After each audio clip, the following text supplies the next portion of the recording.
Hari Sabtu atau hari Sabat adalah hari besar di mana para pengikut ajaran Nabi Musa alaihissalam pada masa Nabi Shallallahu Alaihi Wasallam dikenal sebagai kaum Yahudi, dilarang melakukan aktivitas apapun kecuali untuk beribadah, berzikir atau mempelajari kitab Taurat. Suatu ketika seorang lelaki Yahudi yang tinggal di Syam mengisi hari Sabtunya untuk mempelajari kitab Taurat. Ia menemukan dalam Taurat tersebut ayat-ayat yang menyebutkan tentang sifat dan keadaan Nabi Muhammad Sallallahu Alaihi Wasallam yang diramalkan akan turun sebagai penutup para nabi-nabi. Sebanyak 4 halaman, ia segera memotong 4 halaman Taurat tersebut dan membakarnya. Saat itu memang Nabi Shallallahu Alaihi Wasallam telah diutus dan telah tinggal di Madinah. Sementara itu, beberapa orang pemuka dan pendeta Yahudi melakukan indoktrinasi kepada jamaahnya bahwa Nabi Muhammad Shallallahu Alaihi Wasallam adalah seorang pendusta. Jika ditemukan sifat dan cerita tentang dirinya dalam Taurat, mereka harus memotong dan membakarnya, karena itu merupakan ayat-ayat tambahan dalam Taurat yang tidak benar. Lelaki Yahudi dari Syam tersebut adalah satu anggota jamaah sekte ini. Pada hari Sabtu berikutnya, ia juga mengisi harinya dengan melakukan kajian terhadap Taurat, dan ia menemukan 8 halaman yang menyebutkan tentang keadaan dan sifat-sifat Nabi Muhammad SAW. Seperti kejadian sebelumnya, ia memotong 8 halaman tersebut dan membakarnya. Pada hari Sabtu berikutnya lagi, ia masih melakukan kajian terhadap Taurat, dan kali ini ia menemukan hal yang sama, bahkan ditambah dengan cerita tentang beberapa orang sahabat di sekitar beliau, dan ia menemukannya dalam 12 halaman. Kali ini, ia tidak langsung memotongnya, tetapi ia berpikir dan berkata dalam hatinya, jika aku selalu memotong bagian seperti ini, bisa-bisa Taurat ini seluruhnya akan menyebutkan tentang sifat-sifat dan keadaan Muhammad.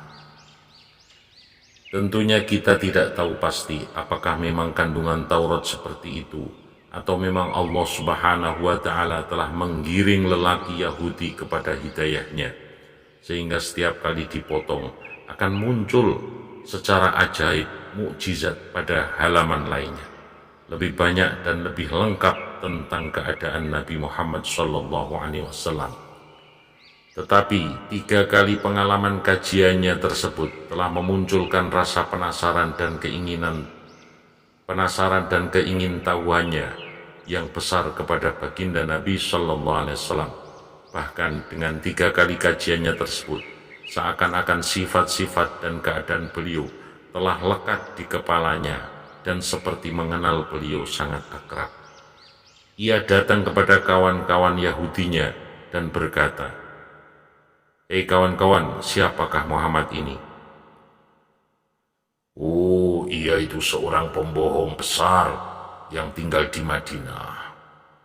Lebih baik kamu tidak melihatnya, dan dia tidak perlu melihat engkau." Tetapi lelaki Yahudi yang telah melihat dengan ilmu yakin tentang keadaan Nabi Shallallahu Alaihi Wasallam ini tampaknya tidak mudah begitu saja dipengaruhi teman-temannya. Seakan ada kerinduan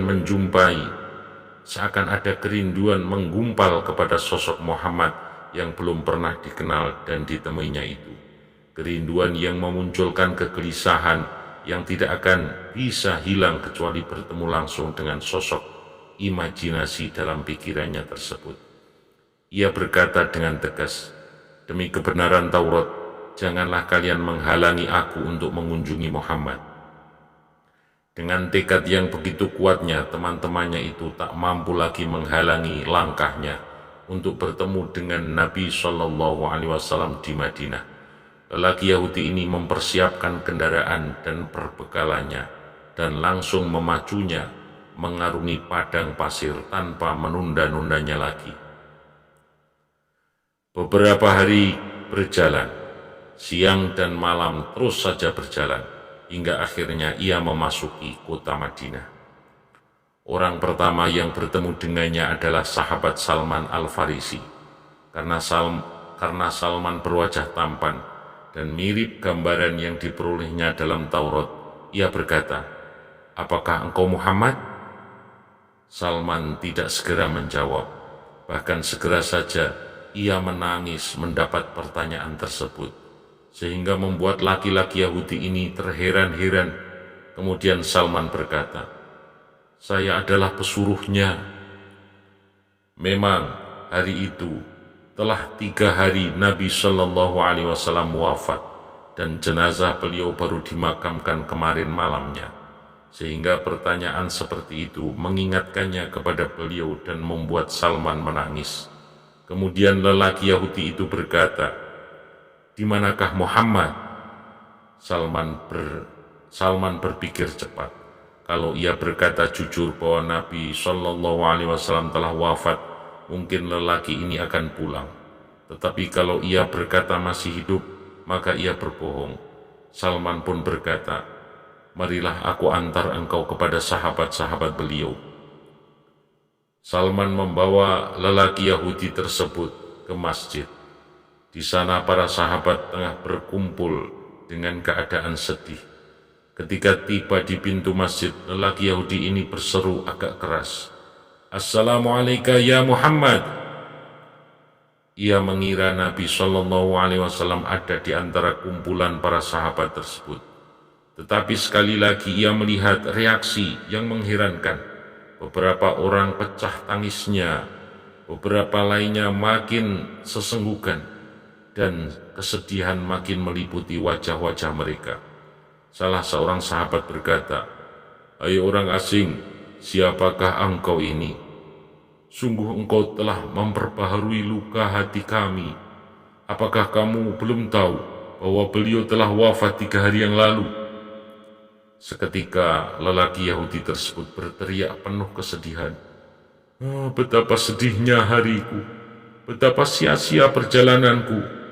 Aduhai kesedihan hatiku, begitu jauh perjalananku.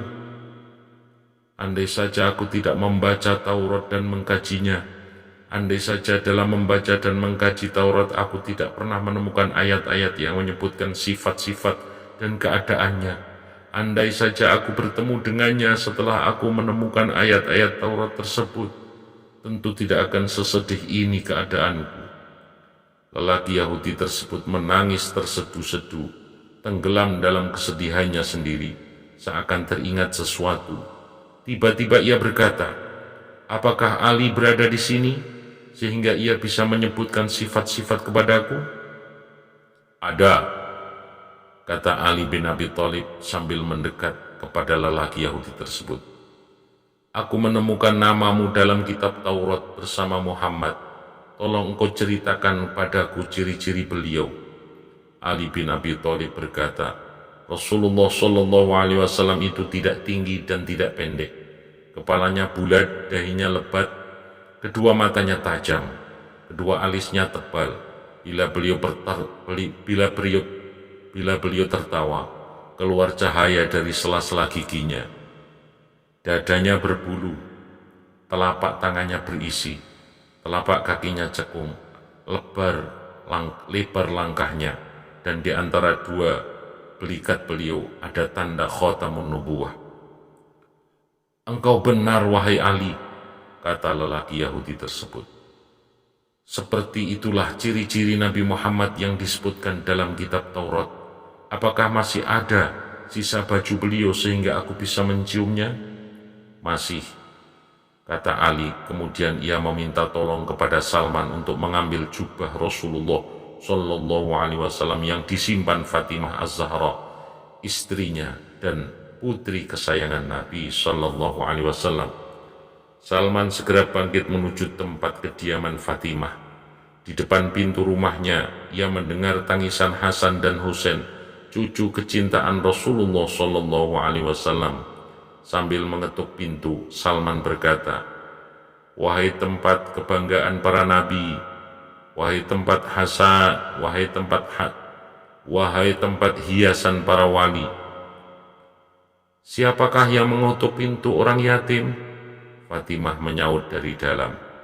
Saya Salman, kata Salman. Kemudian ia menyebutkan maksud kedatangannya sesuai yang dipesankan oleh Ali. Siapakah yang akan memakai jubah ayahku? Siapakah yang akan memakai jubah ayahku? Kata Fatimah sambil menangis.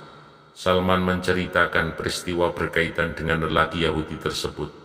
Lalu Fatimah mengeluarkan jubah Rasulullah SAW yang terdapat 7 tambalan dengan tali serat kurma dan menyerahkannya kepada Salman yang langsung membawanya ke masjid.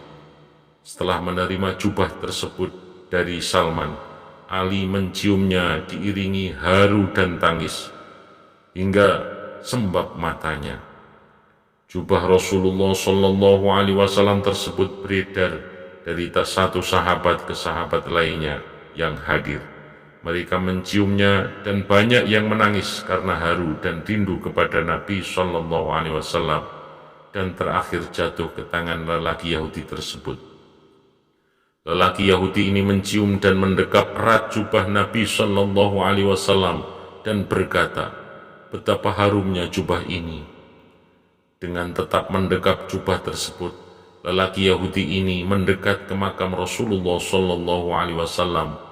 Kemudian menengadahkan kepalanya ke langit dan berkata, wahai Tuhanku, saya bersaksi bahwa Engkau adalah Zat yang Esa, Tuhan dan tempat bergantung, dan saya bersaksi bahwa orang yang berada di kubur ini adalah Rasul-Mu dan kekasih-Mu. Saya membenarkan segala apa yang diajarkan.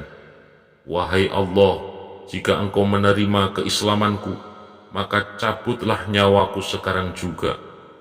Tak lama kemudian, lelaki Yahudi tersebut terkulai jatuh dan meninggal dunia. Ali dan para sahabat lainnya ikut terharu dan sedih melihat keadaan si Yahudi tersebut. Mereka segera memandikan dan mengurus jenazah lelaki Yahudi yang telah menjadi Muslim tersebut dan memakamkannya di Baqi. Lelaki Yahudi ini bukanlah termasuk sahabat Nabi SAW. Bahkan dalam keislamannya tersebut, belum satu pun sholat atau kefarduan lain yang dilakukannya. Tetapi kecintaan dan kerinduannya kepada Nabi SAW membuatnya pantas kalau ia dimakamkan di Baqi, disandingkan dengan para sahabat beliau lainnya. Wallahu a'lam.